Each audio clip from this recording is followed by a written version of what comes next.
குழுவில் உள்ள அனைத்து சான்றோர் பெருமக்களுக்கும் எனது மாலை வணக்கம். மன்னரும் மாசரு கற்றோரும் சீர்தூக்கின் மன்னனின் கற்றோனே சிறப்புடையன். கற்றோருக்கு சென்ற இடமெல்லாம் சிறப்பு, மன்னருக்கு தன் தேசம் மட்டுமே சிறப்பு என்று மூதரை பாடல் கூறும் வரிகள் கல்வியின் சிறப்பையும் கற்றோருக்கான மாண்பினையும் நாம் அந்த பாடலிலே உணர முடியும். அந்த வகையிலே இன்று நான் பகிரக்கூடிய இந்த புத்தகம் அத்தகைய ஒரு எண்ணத்தை நமக்கு கொடுக்கும்.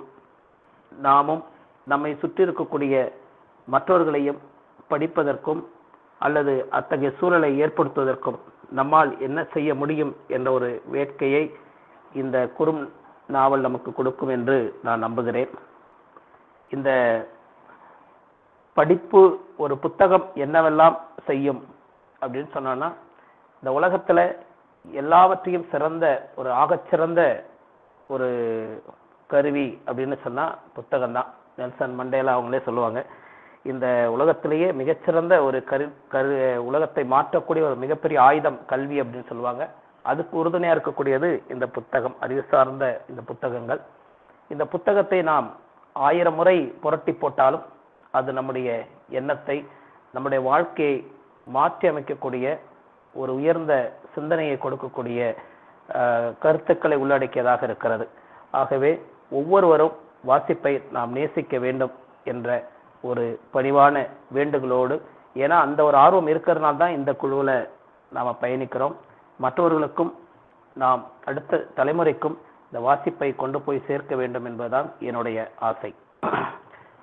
இன்று நான் உங்களோடு பகிரப் போகிற இந்த புத்தகம் நாங்கள்லாம் படிக்கக்கூடாதா சார், தி கார்த்திகேயன் அப்படின்றவருடைய நூலாசிரியர்.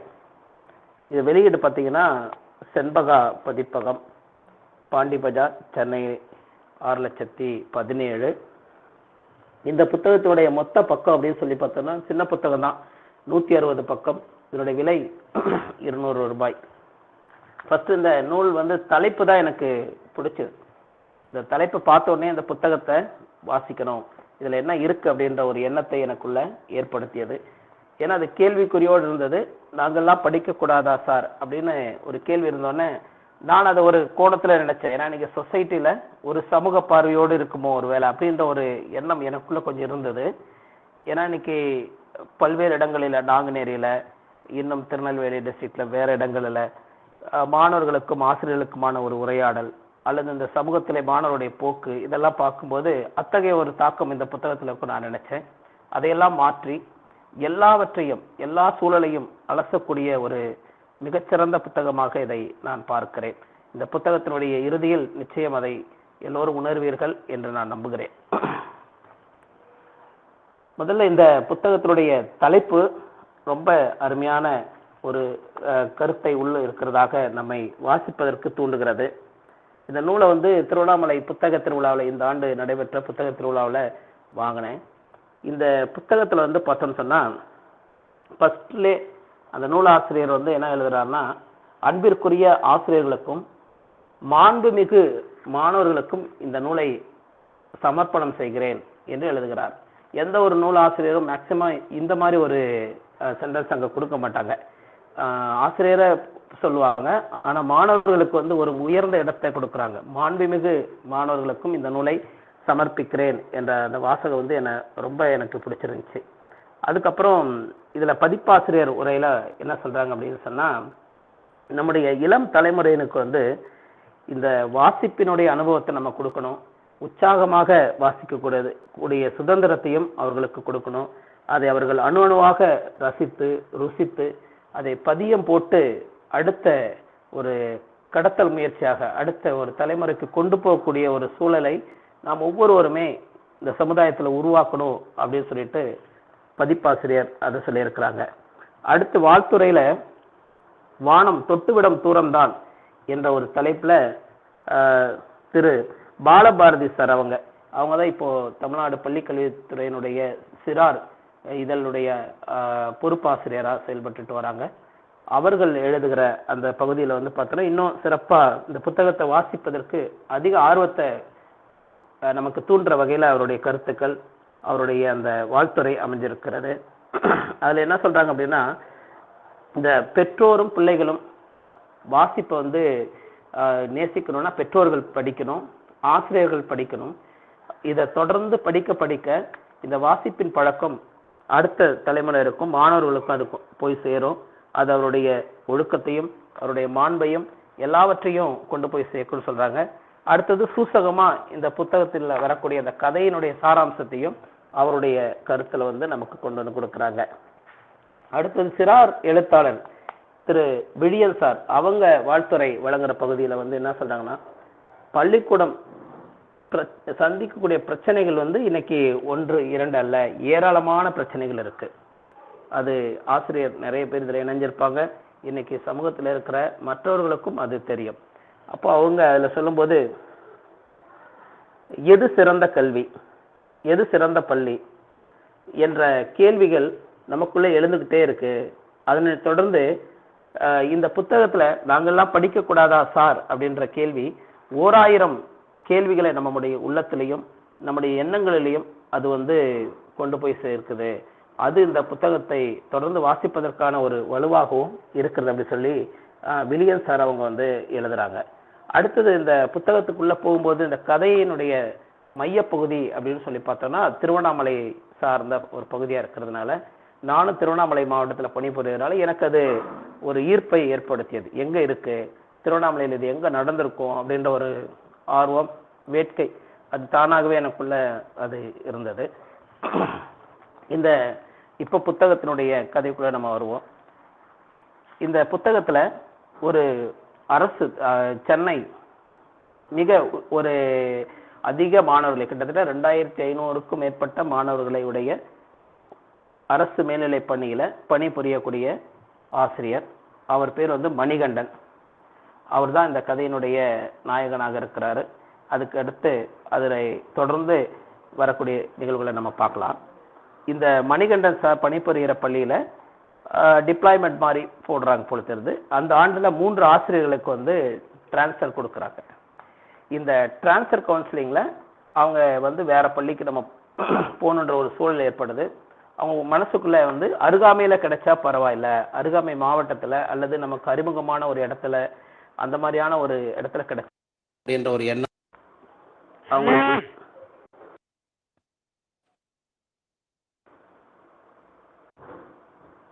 அருகாமையில் இருந்தால் நல்லா இருக்கும் அப்படின்னு சொல்லி அவங்க நினைச்சிட்டு இருக்காங்க. அப்படி நினைச்சிட்டு இருக்கும்போது தலைமை ஆசிரியரிடமிருந்து அழைப்பு வருது.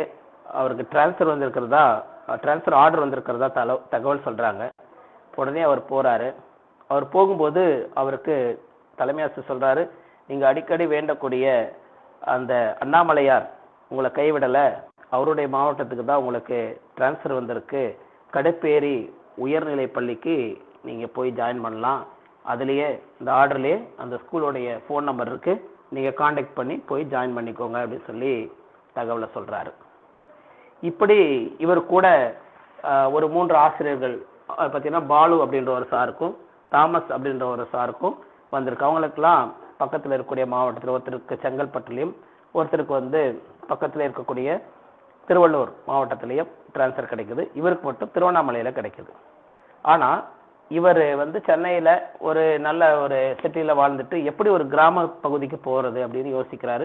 இவர் கொஞ்சம் மன ரீதியாக தைரியமாக இருந்தாலும் அவங்களுடைய மனைவி விஜயலட்சுமி, அவங்களுக்கு ஒரு 7 வயசுல ஒரு பெண் குழந்தை, அவங்க பேர் மஞ்சு, இவங்க 2 பேரும் எப்படி அங்கே கூட்டிகிட்டு போய் அவங்களுக்கு ஏற்ற ஒரு சூழல் அங்கே எப்படி ஏற்படுத்துறது அப்படின்ற ஒரு கேள்வி அவருக்குள்ள பயங்கரமாக இருக்குது.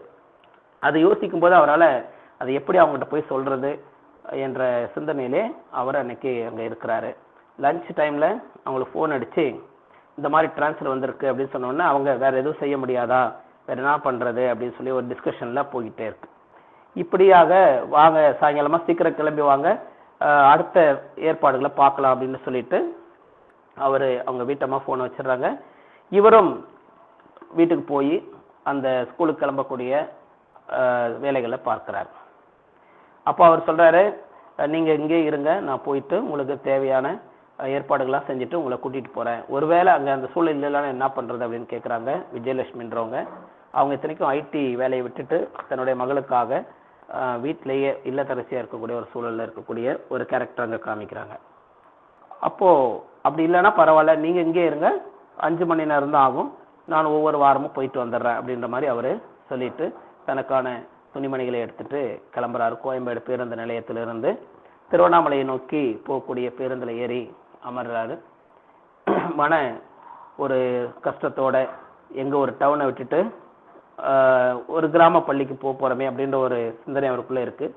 ஆனாலும் அண்ணாமலையார் அவருக்கு ஒரு பிடிச்ச கடவுளாக அவர் விரும்புறதுனால அது நினச்சி அவர் கொஞ்சம் சந்தோஷமாகவும் அவர் ஃபீல் பண்ணுறாரு. இப்படியாக திருவண்ணாமலைக்கு போகிற பஸ்ஸில் ஏறி அவர் உட்கார்றாரு. கொஞ்ச நேரம் அவருக்கு மனசு கஷ்டமாகவே இருக்குது. பேருந்து கிளம்ப ஆரம்பிச்சிருச்சு. ஜன்னலோர இருக்கையில் அவர் உட்கார்ந்து பயணம் செய்து செங்கல்பட்டை தாண்டி பேருந்து போய்கிட்டு இருக்கு. அங்கே இடையில ஒரு முதியவர் ஏறுறார். அவர் பக்கத்துல உட்கார்றாரு. இவர் ஃபோனில் பேசுறது, அந்த முதியவர் பார்த்தீங்கன்னா கொஞ்சம் முகவாட்டத்தோட ரொம்ப சோகமாக கஷ்டமாக இருக்கிற மாதிரியான ஒரு இது அவரால் உணர முடியுது. ஒருவேளை பசியில் இருப்பாரோ அப்படின்னு நினச்சிட்டு இந்த மணிகண்டன் சார் ஐயா பழம் சாப்பிட்றீங்களா, பசியாக இருக்கிறீங்களா போல தெரியுது அப்படின்னு சொல்லி கேட்குறாரு. இல்லை அதெல்லாம் வேணாம் அப்படின்னு சொல்லிட்டு அவரும் உட்கார்ந்துருக்குறாங்க. இவர் மாறி மாறி தன்னுடைய மனைவிக்கும் ஃபோன் பண்ணுறாரு. இந்த சூழலெல்லாம் சொல்லும்போது இந்த பெரியவர் தான் பக்கத்தில் இருக்கக்கூடியவர் ஒரு ஆசிரியர் தான் அப்படின்றத மைண்டில் வாங்கிட்டு, ஐயா நீங்கள் ஆசிரியரா அப்படின்னு சொல்லி கேட்குறாரு. ஆமான்னு சொன்ன உடனே, பிள்ளைங்களுக்கு நல்ல பாடம் சொல்லிக் கொடுங்க, அதுவும் பெண் பிள்ளைங்களுக்கு அதிகமாக கவனம் செலுத்தி பாடம் சொல்லிக் கொடுங்க அப்படின்னு சொல்லி சொல்கிறாரு. ஏங்க ஐயா அப்படின்னு சொன்னால் உடனே அவர் சொல்கிறாரு, எனக்கு ஒரு பெண் குழந்தை இருந்தது, இருக்கிறா, அவளை நான் 10ஆம் வகுப்பு வரைக்கும் தான் படிக்க வச்சேன், அதுவும் பாதியிலே நிறுத்திட்டேன். குடும்ப சூழல் காரணமாக திருமணம் செஞ்சு கொடுத்தேன். என்கிட்ட இருக்கிற நில புலன்களெல்லாம் இது பண்ணி அவளுக்கு கல்யாணம்லாம் பண்ணி வச்சேன். அவனுடைய கணவன் ஒரு குடிகாரன், அவன் குடிச்சிட்டு கஷ்டப்படுத்துகிறான். இப்போ என் பொண்ணு அழுதுட்டுருக்கா, மேஸ்திரி வேலை சிஸ்தால் வேலைக்கு போகிறா, அதை பார்த்து என்னால் தாங்க முடியல அப்படின்னு சொல்லி கண்ணீர் வடிச்சிட்டு அந்த இதை சொல்கிறாரு. அதனால் பெண் பிள்ளைங்களுக்கு படிப்பு சொல்லிக் கொடுங்க, அவங்களுக்கு அதிகமான ஒரு முக்கியத்துவம் கொடுங்க அப்படின்ற மாதிரி சொல்லும்போது இவருக்கு தன்னுடைய மகளுடைய ஞாபகம் வருது.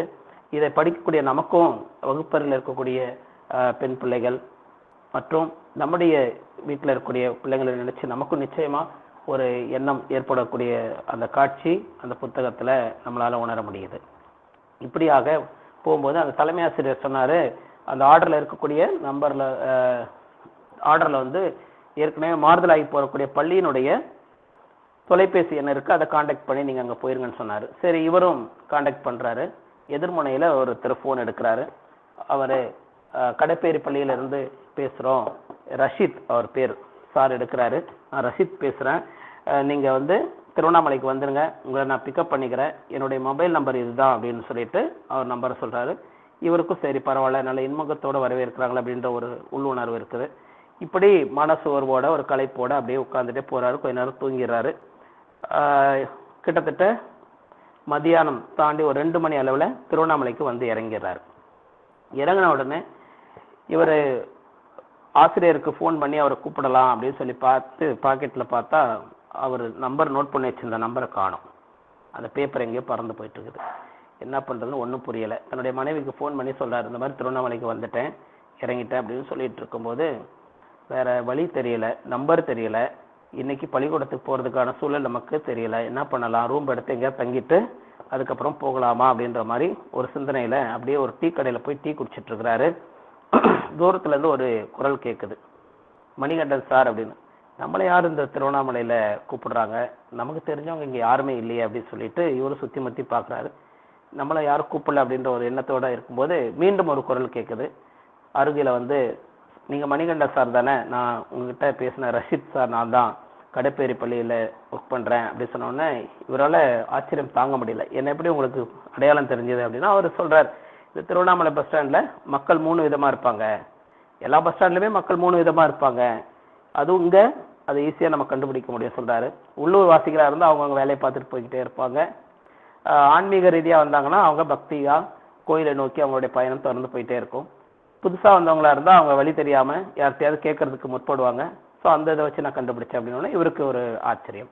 சரி வாங்க சாப்பிடலாம் அப்படின்னு சொல்லி 2 பேரும் அப்படியே ஹோட்டலுக்கு போகிறாங்க. மதிய உணவை சாப்பிட்டு முடிச்சுட்டு அங்கேருந்து அப்படியே ஒரு பேசிகிட்டே இருக்கிறாங்க. இந்த மாதிரி உங்களுக்கு திருமணம் ஆயிடுச்சா அப்படின்னா, திருமணம் ஆயிடுச்சு. நீங்கள் தனியாக வந்திருக்கீங்களா, இங்கே எல்லாம் வீடெல்லாம் பார்த்துட்டு தான் நான் வந்து ஃபேமிலியை கூட்டிகிட்டு வரலான்னு இருக்கிறேன் அப்படின்னு சொல்லிட்டு இருக்காரு. இப்படி சாப்பிட்டு முடிச்ச உடனே இன்னைக்கு உங்களுக்கு நான் ஒரு தங்குறதுக்கான ஏற்பாடெல்லாம் செய்கிறேன் அப்படின்னு அவங்களுடைய கதையை அப்படி போய் பேசிகிட்டே இருக்கிறாங்க. அப்படியே டீ சாப்பிட்டு முடிச்சுட்டு ஒரு பழ ஜூஸ் சாப்பிடலாம் அப்படின்னு போகிறாங்க. அங்கே ஒரு அசீம் பாய் அப்படின்ற ஒருத்தர் பெட்டி கடை வச்சிருக்கிறாரு. அவருடைய பெட்டி கடையில் போய் இவர் வந்து சார் புதுசாக வந்திருக்காங்க, எங்கள் பள்ளிக்கு தான், கடைப்பேரி பள்ளிக்கு வந்திருக்காங்க அப்படின்னு சொல்லும்போது அசீம் பாய் சந்தோஷமாக சொல்கிறார், பரவாயில்ல நீங்கள் நல்ல ஒரு பள்ளிக்கு தான் வந்திருக்கீங்க அப்படின்னு சொல்லுறாரு. இவருக்கு கொஞ்சம் மகிழ்ச்சி, பரவாயில்ல இங்கே இருக்கிறவங்களும் அந்த பள்ளியை பற்றி தெரிஞ்சிருக்காங்க, அப்போ நல்ல ஸ்கூலாக தான் இருக்கும் போல் அப்படின்னு சொல்லி நினைக்கிறாரு. அப்போது அசீம் பாய்கிட்ட இந்த மாதிரி இவருக்கு ஒரு வீடு பார்க்கணும் அப்படின்னோடனே அசீம் பாய் வந்து உடனே முருகேசன் அப்படின்னு அவருக்கு தெரிஞ்ச ஒரு புரோக்கர், வீடெல்லாம் பார்த்து கொடுக்குற அந்த ஏஜென்ட் மாதிரி இருக்கிறவங்கள ஏற்பாடு பண்ணி அவருக்கு ஃபோன் பண்ணி கூப்பிட்டு, சாருக்கு இந்த மாதிரி ஒரு வீடு பார்த்து கொடுங்க அப்படின்னு சொல்லி ஏற்பாடு செய்கிறாரு. உடனே இவங்க 3 பேரும் வண்டி எடுத்துகிட்டு போகிறாங்க. சிட்டிலையும் இல்லாமல் கிராமத்திலும் இல்லாமல் 2க்கும் இடைப்பட்ட இடத்துல அவருக்கு ஏதுவான ஒரு இடத்துல சாயங்காலம் 5 மணிக்கு போய் வீடு பார்க்க போகிறாங்க. வீட்டு ஓனர் வந்து காமிக்கிறதுக்கு யோசிக்கிறாங்க. சாயங்காலம் வேலையில் வந்திருக்கீங்களே அப்படின்னு சொல்லிட்டு நாளைக்கு வாங்க. இந்த கடப்பேரி பள்ளியிலேருந்து வந்திருக்கோம் அப்படின்னு இவங்க சொல்கிற குரல் வந்து கேட்ட உடனே வீட்டுக்குள்ளேருந்து அந்த அம்மா சொல்கிறாங்க, கடப்பேரி பள்ளியிலேருந்து வந்திருக்க ஆசிரியருக்கா, கண்டிப்பாக அவங்களுக்கு நம்ம வீடை கொடுக்கலாம் அப்படின்னு சொன்னோடனே இவருக்கு இன்னும் கொஞ்சம் அந்த பள்ளியின் மேலே இன்னும் பிடிப்பு ஏற்படுது. ஸ்கூல் பேர் சொன்னாலே வீடு கொடுக்கணும்னு நினைக்கிறாங்களே, அது எத்தகைய ஸ்கூலாக இருக்கும் அப்படின்னு சொல்லி அந்த ஸ்கூல் மேலே இருக்கக்கூடிய ஒரு ஆர்வம், ஆசை அதிகமாகவே போய்கிட்டு இருக்கு. இப்படியாக இந்த கதை நகருது. அடுத்து இரவு அங்கே தங்கி அந்த வீட்டிலே அவர் அன்னைக்கே பால் காய்ச்சிடுறாரு, அவருக்கு வீடு கொடுத்துட்றாங்க, எல்லாமே நடக்குது. ரஷீத் சார் அவங்க வீட்டில் போய் தங்கிறாரு, காலையில் சந்திக்கலாம் அப்படின்னு சொல்லிட்டு அவங்க கடந்து போயிடுறாங்க. இவங்களும் அவருடைய மனைவிக்கு ஃபோன் பண்ணி இந்த மாதிரி வீடெல்லாம் பார்த்துட்டேன் அப்படின்னு சொல்கிறாரு. இதுக்கிடையில் ஒரு சின்ன நிகழ்வு சொல்ல மறந்துட்டேன். இந்த தருணத்திலேயே அண்ணாமலையாரை போய் கோயிலுக்கு போகக்கூடிய ஒரு சூழலையும் ரஷீத் சார் ஏற்படுத்தி கொடுக்குறாரு. இவர் போய் அண்ணாமலையாரை ரொம்ப நெருக்கமாக, அதாவது கிட்ட போய் தரிசனம் செய்யக்கூடிய ஒரு சூழல் அவர் தெரிஞ்ச ஃப்ரெண்டு மூலமாக ஏற்பாடு பண்ணோன்னு அவருக்கு மகிழ்ச்சி. இதெல்லாம் தன்னுடைய மனைவி கிட்ட ஃபோனில் சொல்லி பண்ணுறாரு. அவங்களும் ஆச்சரியப்படுறாங்க, எங்களுக்கும் அது மாதிரி ஒரு தரிசனம் ஏற்பாடு பண்ணுங்க நாங்கள் வந்தா அப்படின்னு சொல்லி சொல்கிறாங்க. இப்படியாக அந்த இரவு கடந்து போகுது. மறுநாள் காலையில் அவருடைய ரஷீத் சார் வருகையுடைய காத்திருக்கிறாரு. பள்ளியை போய் பார்க்கணும், புதுசாக ஜாயின் பண்ணுற ஸ்கூலில் போய் சேரணும் அப்படின்ற ஒரு இயக்கத்தோடு இருக்கிறாரு. ரஷீத் சார் சொல்கிறாரு, நம்ம இன்னைக்கு ஒரு சினிமா பார்த்துட்டு சாயங்காலமாக மத்தியானத்துக்கு மேலே ஸ்கூலுக்கு போகலாம் அப்படின்றாரு. இவருக்கு மனசு கஷ்டமாக இருக்குது, என்னடா இது நம்ம புதுசாக ஒரு ஸ்கூலுக்கு வந்தோம், ஸ்கூலை காமிப்பான்னு பார்த்தா இவர் நம்மளை சுற்றிட்டு இருக்காரு அப்படின்ற ஒரு இதில் கொஞ்சம் ஒரு மாதிரி முகவாட்ட உடனே சரி கவலைப்படாதீங்க, நம்ம சாப்பிட்டுட்டு நேராக ஸ்கூலுக்கே போகலாம் அப்படின்னு சொல்லி சொல்கிறாரு. உடனே 2 பேரும் காலையில் டிஃபன் முடிச்சுட்டு ஸ்கூலுக்கு போகிறாங்க. ஸ்கூலுக்கு போன உடனே அங்கே பார்க்குறாரு, அவருக்கு கட்டடம்லாம் நல்லா பெரிய கட்டிடங்கள், சுற்றி நல்ல ஒரு காம்பவுண்ட் சுவர், வாட்ச்மேன் எல்லாம் இல்லை. அதனால் அங்கே ஆடு மாடெல்லாம் கூட உள்ளே மேய்ஞ்சிட்ருக்கு, கேட்டு திறந்துருக்கு, ஆடு மாடு இருக்குது, சிறுவர்கள் உள்ளே விளையாடிட்டு இருக்காங்க. ரொம்ப பிரம்மாண்டமாக இருக்குது பள்ளிக்கூடம். அடுத்து பார்த்தீங்கன்னா ஒரு பெரிய விளையாட்டு மைதானம் இருக்குது, கலை அரங்கம் இருக்குது. இதை தாண்டி ஒரு காட்சி அவர் அங்கே பார்க்குறாரு. அது என்னன்னு சொன்னால், அந்த கலையரங்கம் பக்கத்திலேயே ஒரு மாணவன், அதாவது பள்ளி சீருடையில் ஒரு மாணவனுக்கான சிலை ஒன்று அங்கே இருக்குது. அந்த சிலையை பார்த்துட்டு கேட்குறாரு, இது என்னது அப்படின்னு சொன்னால், இது மாணவனுடைய சிலை தெரியுது, எதுக்காக இது இங்கே இருக்குது அப்படின்னு சொல்லி நீங்களே சொல்லுங்கள் அப்படின்னு சொல்லிட்டு ரஷீத் சார் சொல்கிறாரு. ஒருவேளை ஸ்கூல் ஃபஸ்ட் எடுத்த பையனாக இருக்குமோ அப்படின்னு கேட்குறாரு. அப்படின்னா வருஷத்துக்கு ஒரு சிலை அங்கே வைக்கணுமே, இப்போ ஸ்டேட் ஃபஸ்ட்டாக இருக்குமா அப்படின்னா அந்த அதுவும் இல்லை அப்படின்னா அப்போ நீங்கள் தான் சொல்லுங்கள் அப்படின்னு சொல்லி இவங்க அந்த இன்னும் ஆர்வத்தை அதிகப்படுத்திகிட்டே இருக்கிறாங்க.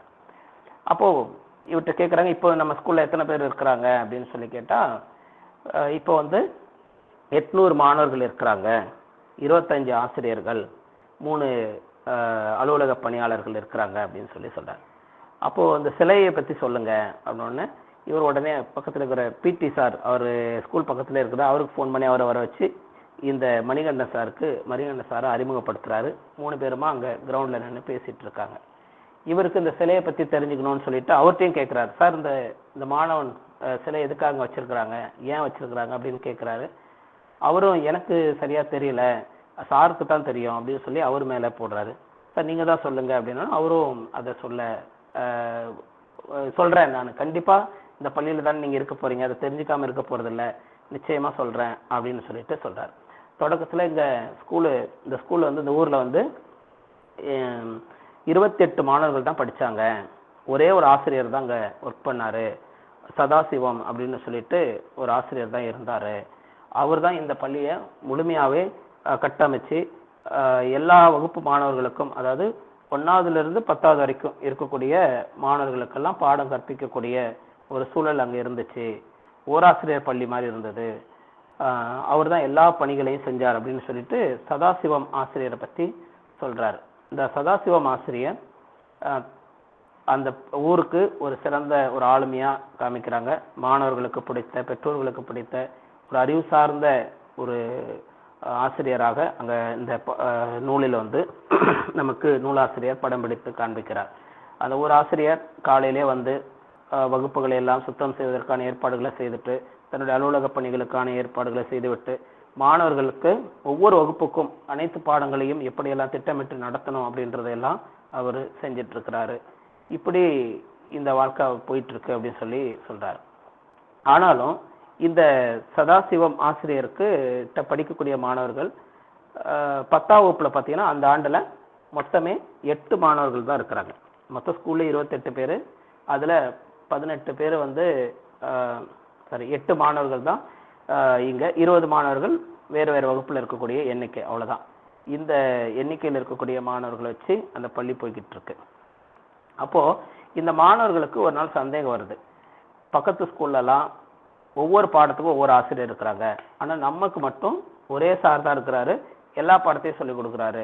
அப்போ நாம எப்படி எல்லா பாடத்துலையும் பாஸ் பண்ண முடியும், நம்ம ஃபெயில் ஆயிடுவோமோ அப்படின்னு சொல்லி இவங்களுக்குள்ள ஒரு பயம் வருது இந்த 8 மாணவர்களுக்கும்.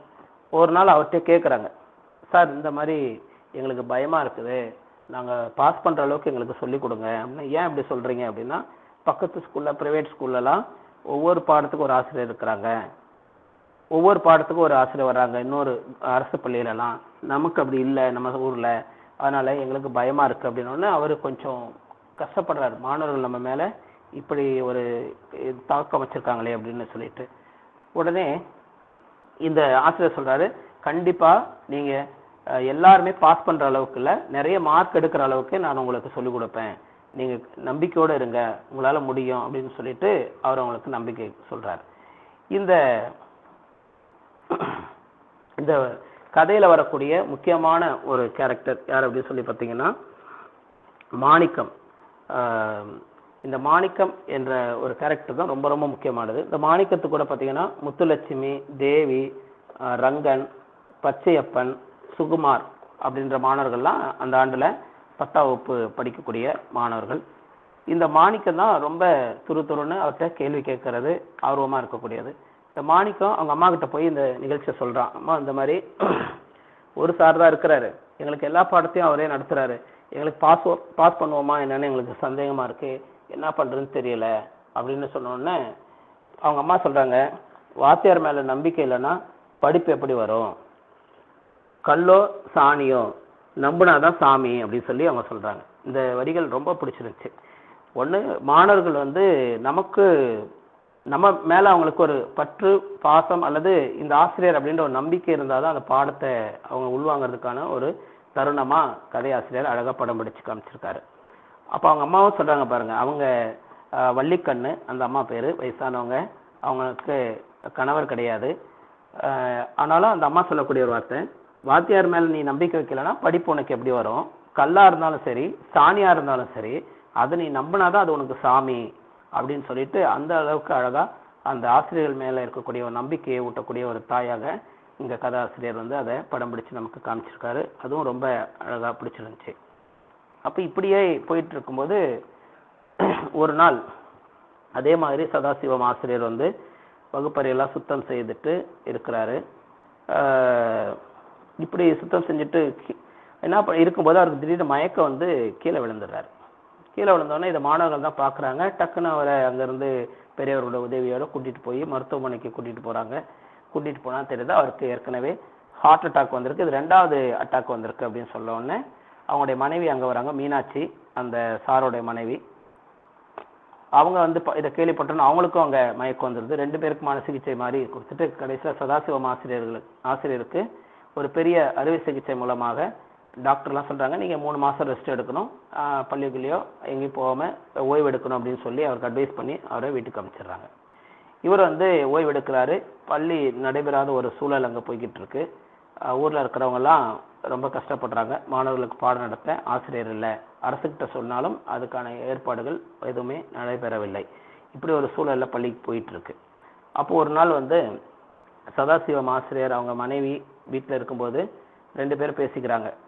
எனக்கு உடம்பு சரியில்லை, ஆனால் மாணவர்கள் கஷ்டப்படுவாங்க, அவங்களை எப்படியா படிக்க வைக்கணும், என்னை நம்பி தான் இந்த ஊரில் இருக்கக்கூடிய மாணவர்கள் இருக்கிறாங்க, அவங்க எப்படியாவது பாஸ் பண்ண வைக்கணும்னு நான் சொல்லியிருக்கேன், நான் பள்ளிக்கூடத்துக்கு போகணும் அப்படின்னா அவங்க மனைவி சொல்கிறாங்க, உங்களுக்கு உடம்பு சரியில்லையே, நீங்கள் எப்படி பள்ளிக்கூடத்தில் போய் உங்களுக்கு பாடம் கற்பிக்க முடியும், அதனால் நீங்கள் என்ன பண்ணுங்கள், வாலண்டியர் ரிட்டைர்மெண்ட் எழுதி கொடுத்துருங்க, உங்களுக்கு பதில் வேறு ஆசிரியரை போடுவாங்க, அதனால் அவங்களுடைய படிப்பும் தடைபெறாது அப்படின்னு சொல்லி சொல்கிறாங்க. அவர் ஆனால் ஏதோ நம்ம தப்பிக்கிற மாதிரியான ஒரு சூழல் ஏற்பட்டுரும், மாணவர்கள் பாதிப்பாங்கன்ற உணர்வோட யோசிச்சுட்டே இருக்கிறார். இல்லை நான் ஸ்கூலுக்கு போகிறேன், இன்னும் கொஞ்ச நாளில் நான் ஸ்கூலுக்கு போகணும் அப்படின்னு சொல்லிட்டு அவர் கொஞ்ச நாள்லேயே மீண்டும் பள்ளிக்கு போய் மாணவர்கள் பாடம் எடுக்கக்கூடிய ஒரு சூழல் வராரு. அப்போ மனசுக்குள்ளே யோசிக்கிறாரு, இதே ஒரு கூலி வேலை செய்கிறவனுக்கோ கஷ்டப்படுறவங்களுக்கோ இந்த மாதிரியான ஒரு சூழல் ஏற்பட்டால் அவங்க வீட்டிலே உட்காந்துட்டு இருக்க முடியுமா? அதே மாதிரி தான் நானும் மாணவர்களுக்கு போய் பாடம் சொல்லி கொடுக்கணும், அவருடைய வாழ்க்கையில் நம்ம தான் முன்னுதாரணமாக இருக்கணும் அப்படின்னு சொல்லிட்டு அவர் பள்ளிக்கு போய் அந்த மாணவர்களுக்கு பாடம் சொல்லி கொடுக்குறாரு. அப்போது இந்த ஆசிரியர் வந்து அவங்ககிட்ட சொல்கிறார், கண்டிப்பாக நீங்கள் எல்லாருமே 10ஆவதுல பாஸ் பண்ணுவீங்க, அதுக்கான பாட முயற்சிகள்லாம் நான் எடுப்பேன். அவர் வந்து ஒரு சமூக அறிவியல் ஆசிரியராக அங்கே சித்தரிக்கிறாங்க. ஆங்கிலம் நல்லா சொல்லி கொடுக்குறாரு, கணிதமும் அறிவியலும் என்னுடைய நண்பர் பக்கத்து பள்ளியில் ஏற்கனவே நான் ஒர்க் பண்ண பள்ளியில் இருக்கிறாங்க, அவங்க மூலமாக உங்களுக்கு கணிதமும் அறிவியலும் சொல்லிக் கொடுக்கறதுக்கு முயற்சி பண்ணுறேன் அப்படின்னு சொல்லிட்டு மாணவர்களுக்கு தன்னம்பிக்கை கொடுக்குறார். ஆனாலும் இன்னொரு செய்தியை கொடுக்குறார், எனக்கு உடம்பு சரியில்லாதனால நான் வந்து வாலண்டியர் ரிட்டையர்ட் வாங்கிட்டு போகிறேன், எனக்கு பதில் ஒரு ஆசிரியர் வருவாங்க, அவங்க வர வரைக்கும் நான் அந்த பள்ளியில் இருப்பேன் அப்படின்ற ஒரு உறுதியை கொடுத்துட்டு இப்படி சொன்ன உடனே எல்லாரும் அழுகுறாங்க, அவரை வந்து போகக்கூடாது அப்படின்னு சொல்லி சொல்கிறாங்க. உடனே இதில் மாணவர்கள்லாம் கூச்சல் போடுறாங்க, நாங்கள் இப்போ தானே உங்கள் மேலே நம்பிக்கை வச்சு நல்லா படிக்கிறோம், நீங்கள் ஒருத்தர் தான் எங்களுக்கு எல்லாமே செய்கிறீங்க அப்படின்னு சொல்லிலாம் அவங்கள்ட்ட கேட்கும்போது மாணிக்கம் அவர்கிட்ட கேட்குறான், ஏன் சார் எங்களுக்கு மட்டும் இப்படி சோதனைக்கு மேலே சோதனை வருது, நாங்களாம் படிக்கக்கூடாதா சார், எங்களுக்கு ஏன் அந்த கஷ்டம், பணம் வாய்ப்புகள் இருக்கிறவங்களுக்கு மட்டும்தான் படிப்பு இருக்குமா, எங்களுக்கெல்லாம் அந்த வாய்ப்பு கிடைக்காதா, வசதி இருக்கிறவங்களுக்கு மட்டும்தான் படிக்க முடியுமா, பெரிய லெவலுக்கு போக முடியுமா அப்படின்லாம் சொன்னோடனே அவனை அவர் கட்டி தழுவி, அப்படின்லாம் இல்லை, நீங்களும் படிக்கலாம், உங்களாலையும் முடியும் அப்படின்னு சொல்லிட்டு நிச்சயமாக உங்கள் எல்லாருமே நான் ஒரு நல்ல சூழலுக்கு கொண்டு வருவேன் அப்படின்னு சொல்லிட்டு அந்த ஆசிரியர் சொல்கிறார். இப்படி கதை நகர்ந்து போய்கிட்டே இருக்கும்போது காலாண்டு தேர்வு வருது. அந்த காலாண்டு தேர்வில் இவர் சொல்லி கொடுத்தது அந்த பக்கத்து பள்ளியில் இருக்கிற ஆசிரியருடைய உதவியோட இந்த மாணவர்கள் எல்லாருமே அழகாக பாஸ் பண்ணிடுறாங்க அந்த பாடத்தில். இவங்களுக்கு ஒரே மகிழ்ச்சி, ஆனாலும் ஒரு குறைந்தபட்ச மதிப்பெண்கள் எடுத்து தான் பாஸ் பண்ணியிருக்காங்க, இருந்தாலும் இவங்களுக்குள்ள ஒரு தன்னம்பிக்கை வந்துருச்சு, மகிழ்ச்சி, ரொம்ப ஜாலியாக இருக்கிறாங்க. அதை கொண்டாடுறதுக்காக நம்ம எங்கேயாவது சுற்றுலா போகலாமா, அண்ணாமலையார் கோயில் போகலாமா, ஊட்டி கொடைக்கானல் போகலாம், அவங்களுக்குள்ள அவர் பேசிக்கிறாங்க. கடைசியாக அங்கே ஒரு சினிமா படத்துக்கு போகலான்னு சொல்லி முடிவு பண்ணி சினிமாவுக்கு போகிற மாதிரியான ஒரு காட்சி அங்கே வடிவமைக்கிறாங்க. பொற்காலம் அப்படின்ற ஒரு படத்துக்கு அந்த மாணவர்கள் எல்லாம் சேர்ந்து போயிட்டு வர்றதா இந்த கதையில் நம்ம பார்க்க முடியுது. இந்த ஜூன், ஜூலை, ஆகஸ்ட் அந்த மாதத்தில் போகும்போது அந்த வடகிழக்கு பருவ மழை தொடங்குது. அப்போது அதிகப்படியான மழை தமிழ்நாட்டில். தென் மாவட்டத்தில் கட்டிடம் பழுதான, அதாவது பழைய கட்டிடம் இடிஞ்சு 2 மாணவிகள் இறந்துட்டாங்க அப்படின்ற செய்தி நியூஸ் பேப்பரில் வருது. அப்படின்னா தமிழக அரசு உடனே அனைத்து பள்ளிகளிலையும் ஒரு பராமரிப்பு பணி மாதிரி பழைய கட்டிடங்கள்லாம் இருக்கிறத ஆய்வு செஞ்சு அதை இடிக்கிறதுக்கு முற்படணும், அந்த மாதிரி இருக்கிற சூழலை வந்து தவிர்க்கணுங்க ஒரு குழு, 3 பேர் அடங்கிய ஒரு குழு அமைக்கிறாங்க. அந்த குழு தமிழ்நாட்டில் இருக்கக்கூடிய ஒவ்வொரு பள்ளிகளுக்கும் போய் ஆய்வு மேற்கொள்கிறாங்க. அந்த குழு திருவண்ணாமலை மாவட்டத்தில் இருக்கக்கூடிய பள்ளிகளுக்கும் ஆய்வு பண்ண போகும்போது இந்த கடைப்பேரி பள்ளிக்கும் வராங்க. இந்த கடைப்பேரி பள்ளி கிட்டத்தட்ட 50 ஆண்டுகளை தாண்டி இருக்கிறதுனால அங்கே இருக்கக்கூடிய கட்டிடமும் மோசமான ஒரு சூழலில் தான் இருக்குது. உடனே வந்த குழு சொல்றாங்க, இந்த கட்டிடம் பள்ளிக்கூடம் இயங்குவதற்கு தகுதியான கட்டிடம் இல்லை, இனிமேல் இங்க பள்ளிக்கூடம் நடத்தக்கூடாது, அதனால இந்த கட்டிடத்துல நடத்தக்கூடாதுன்னு சொல்லிட்டு அவங்க சீல் வச்சுட்டு, ஒருவேளை நீங்க உங்களுக்கு ஸ்கூல் நடத்தணும் அப்படின்னு நினைச்சீங்கன்னா 3 மாதத்துக்குள்ள இதை சீரமைக்கக்கூடிய பணியை நீங்க மேற்கொண்டீங்கன்னா தொடர்ந்து பள்ளிக்கூடம் இருக்கும், இல்லைன்னா உங்களுக்கு ஸ்கூல் இங்க இருக்காது அப்படின்னு சொல்லிட்டு அவங்க சொல்றாங்க. மக்களுக்கு ரொம்ப பேரிடியாக இருக்கு இந்த தகவல். என்ன பண்றது அப்படின்னு சொல்லிட்டு இனிமேல் இந்த ஸ்கூலுக்கு ஊர்ல பள்ளிக்கூடமே இல்லை அப்படின்ற எண்ணத்துக்கு மாணவர்களும் மக்களும் வரும்போது வேற வழியே இல்லையா அப்படின்னு சொல்லிட்டு யோசிக்கிறாங்க. அப்போ சார் ஒரு நாள் பாடம் நடத்தும் போது ஒரு கதை சொல்லியிருப்பார். அந்த சதாசிவம் சார் ராஜராஜ சோழன் அவர் தஞ்சை பெரிய கோயிலை கட்டி அந்த பெரிய கோயில தொடர்ந்து விளக்கு எரியணும், அதுக்கு சாவா மூவா ஆடுகள் அப்படின்னு சொல்லி ஒரு கதையை சொல்லுவார். அந்த சாவா மூவா ஆடுகள் கதை அப்படின்னா என்ன அப்படின்னா, அந்த கோயில்ல டெய்லி விளக்கு எரியறதுக்கு ஒரு ஆளாக்கு எண்ணெய் கொடுக்கணும். அந்த ஓராளாக்கு எண்ணெய் அரசனாலே வாங்கி கொடுக்க முடியும், அல்லது மக்கள்கிட்ட இருந்தோ ஏதோ ஒரு வழியா பண்ண முடியும். ஆனா அரசன் என்ன பண்றாரு, தொடர்ந்து இதை மக்கள் பணியிலே விடணும் அப்படின்றதுக்காக 96 ஆடுகள் இல்லைன்னா 34 பசுக்கள், இதை யார் விரும்புறாங்களோ அந்த மக்கள்கிட்ட கொடுத்துட்டு, ஒரு குடியானவன்கிட்ட கொடுத்துட்டு, அவங்க டெய்லி ஓராளாக்கு நெய் கோயிலுக்கு கொடுக்கணும், அதை வச்சு அந்த கோயிலை தொடர்ந்து விளக்கு எரியும் அப்படின்ற ஒரு இதை மாணவர்களுக்கு கதையா சொல்றாரு. இதை மாணவர்கள் உள்வாங்கிட்டு இதை ஒரு சூழலுக்கு பயன்படுத்துறாங்க, அதை நம்ம பின்னாடி பார்க்குறோம். இப்படி போயிட்டு இருக்கும்போது சாருக்கும் சதாசிவம் சாருக்கும் ரொம்ப மன உளைச்சல் ஆயிடுச்சு. நமக்கு உடம்பு சரியில்லை, பள்ளிக்கு இத்தகைய சூழல் வந்துருச்சு, வேற என்ன பண்றது அப்படின்னு சொல்லிட்டு பள்ளி வேற எங்கேயும் நடத்தவும் முடியாது, அரசுடைய விதிகளை மீறி. அப்படியாக போகுது. அவர் வீட்டில் போய் ஓய்வு எடுக்கிறாரு. அரசுக்கும் கடிதம் எழுதிட்டாரு, வாலண்டியர் ரிட்டையர்ட் எனக்கு கொடுங்க அப்படின்னு சொல்லி எழுதிட்டு, அடுத்த ஆசிரியர் வர வரைக்கும் வேணா நான் பணி செய்கிறேன் அப்படின்ற ஒரு ஒப்புதலையும் அவர் கொடுக்குறாரு. இதை அனுப்பி போயிட்டு இருக்கு. கடிதமும் சென்னைக்கு போயிட்டு அவருக்கும் ஒரு பதில் கடிதம் வந்துருச்சு, அவருக்கும் வாலண்டியர் ரிட்டையர்மெண்ட் ஓகே பண்ணி வந்துருச்சு. இப்போ இந்த ஊர்ல அந்த பள்ளியும் இல்லை, அந்த பள்ளிக்கு சதாசிவம் ஆசிரியரும் இல்லை அப்படின்ற ஒரு நிலை அங்கு ஏற்பட்டது. இது கஷ்டம். இப்படி கொஞ்ச நாள் போயிட்டே இருக்கும்போது 10ஆம் வகுப்பு படிக்கக்கூடிய மாணவர்கள் எல்லாம் சதாசிவம் ஆசிரியரை போய் சந்திக்க போறாங்க. அதற்கிடையில இங்க மாணவர்கள் அவங்க அம்மா கிட்ட போய் கேட்குறான் மாணிக்கம், அம்மா நம்ம எல்லாம் படிக்கவே முடியாதா, வசதியானவங்க மட்டும் தான் படிக்க முடியுமா, ஏன்டா இப்படி கேட்குற அப்படின்னா, இந்த மாதிரிலாம் ஆயிடுச்சு, நம்மளால ஒண்ணுமே செய்ய முடியாதான்னா, பணம் வேணும்லப்பா, பணம் இருந்தா நம்ம ஏன் பால் கறந்து மாட்டை வளர்த்து பால் கறந்து ஊத்திட்டு இருக்கிறோம், இன்னும் நம்ம வசதியான வேலைகள் செஞ்சுட்டு இருக்கலாமே அப்படின்னு அவங்க சொல்றாங்க.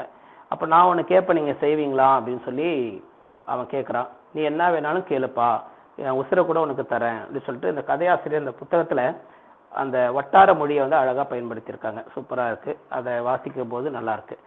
திருவண்ணாமலை ஸ்லாங் நல்லாவே இருக்கு. அப்போ சொல்லிட்டு அவங்ககிட்ட ஒரு இதை கேட்குறான். அப்போ ஒரு நாள் இந்த மாணவர்கள்லாம் சேர்ந்து ஆசிரியரை போய் சந்திக்கிறாங்க. ஆசிரியர் ரொம்ப உடல்நிலை நலிந்த நிலையில இருக்கிறாரு, அப்படியே எந்த நிலையில ஒரு ஈசி சேர்ல தூங்கிட்டு இருக்கிற மாதிரி இருக்கிறாரு. அவங்க மீனாட்சி அம்மாள்கிட்ட போய் சொல்றாங்க, நாங்கெல்லாம் பார்க்கணும், சாரை பார்க்கணும் அப்படின்னு. உடனே சார் இப்பதான் தூங்க போனாங்க, இன்னும் தூங்கி இருக்க மாட்டாங்க, நீங்க எல்லாம் போய் பாருங்க அப்படின்னு சொல்லி உள்ள அனுமதி கொடுக்குறாங்க. போய் பார்த்துட்டு அவரை எழுப்பும் போது அவர் கண் முழிச்சு பார்க்குறாரு.